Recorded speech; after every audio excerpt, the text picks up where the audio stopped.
සුබ දවසක් සියලු දෙනාටම බුක්ෆාම YouTube නාලිකාව හරහා මම අද ඔබට කියා දෙන්න බලාපොරොත්තු වෙන්නේ නිවිතිය වගාව ආරම්භ කිරීම සඳහා නිවිතිය ඇට කොහොමද සකසා ගන්න. විශේෂයෙන්ම නිවිතිය වගාවේදී අපි නිවිතිය වගාව සඳහා බීජ ලබා ගැනීමට බීජ බෝ කර ගැනීම සඳහා මව් ගසක් රෝපණය කර ඒ ගස වර්ධනය කරමින් බීජ මෙන්න මේ ආකාරයට ඔබට පේනවාද? මේ ආකාරයට බීජ සෑදෙනතේ තබා ගත යුතුයි. දැන් ඉතින් අපි මේ බීජ අපි කපා වෙන් කරගමු. මෙන්න මේ ආකාරයට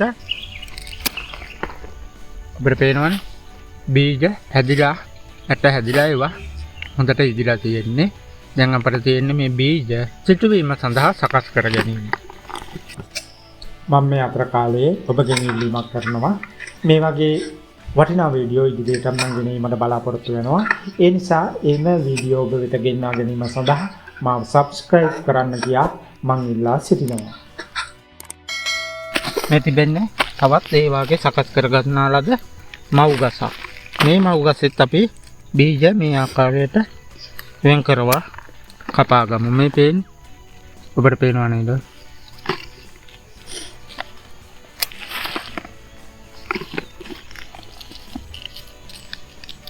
මව් ගස් වලින් කපා ගන්නා ලද නිවිතිය ඇට දැන් අපි මේවා වෙන් කර අරගෙන මෙන්න මේ වගේ භාජනයකට දාමු.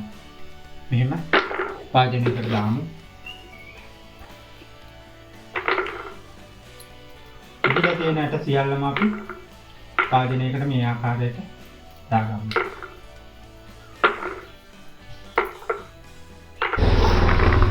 මෙහෙම බීජ ටික වෙන් කරගෙන දෙන්න. ඒ බීජ ටික අපි මේ වගේ රෙදි කැබල්ලකට මෙන්න මෙහෙම දාමු.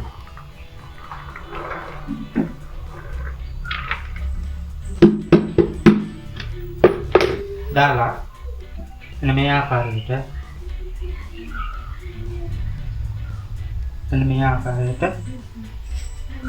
මෙතනින් පද කරගෙන හොඳට මේක දැන් අපි පොඩි කරගන්නවා. මේ ආකාරයට සෑම ඇටයකම උඩ ඉදුණු ආවරණයක් යනසේ හොඳින් පොඩි කරන්න. එසේ පොඩි කර අවසන් කර මේ වාගේ භාජනයකට ඔබ දමන්න. භාජනයකට දබා හොඳින් සෝදන්න. එම බීජවල ආවරණයේ ඉදුණුයේ ආවරණය ඉවත් කරගන්න. ඉවත් කරගෙන ඔබ බීජ වෙන් කරගන්න. මේ ආකාරයට හොඳට වතුරෙන් සෝදන්න. සෝදා වතුර ඉවත් කරන්න. දැන් ඔබට මේ ඇට මේ පේනවනේ මේ ඇට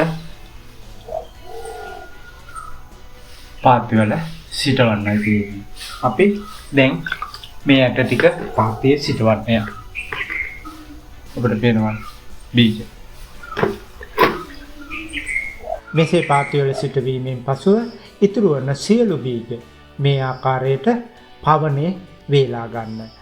දිනක් පමණ හොඳට පවනේ වේලා ගන්න. එවිට එම බීජ නැවත ප්‍රයෝජනය ගැන නැවත සිටුවීම සඳහා ඔබට කල් තබා ගැනීමේ හැකියාව තිබෙනවා. මෙවැනි භාජනයකට ඔබේ හොඳට වියලා ගන්නා ලද නිවිතිය බීජ නැවත ප්‍රයෝජනය ගැනීම සඳහා නැවත සිටුවීම සඳහා ඔබ හොඳින් වසා තබන්න. සුළං නොවදින ආකාරයට මේ ආකාරයට හොඳින් වසා තබන්න. ඔබට දැන් මේ පේන්නේ මං නිවිතිය බීජ සිටවීමෙන් පසු සතියකට පසු නිවිතිය පැලවෙයි තිබෙන ආකාරය. ඉතින් ඔබට නිවිතිය බීජ සකසා ගැනීම පිළිබඳව දැන් හොඳ අවබෝධයක් ලැබෙන්න ඇති. ඒ නිසා මගේ වීඩියෝව අදට නතර කරනවා. ඔබ සියලු දෙනාට සුබ දවසක්.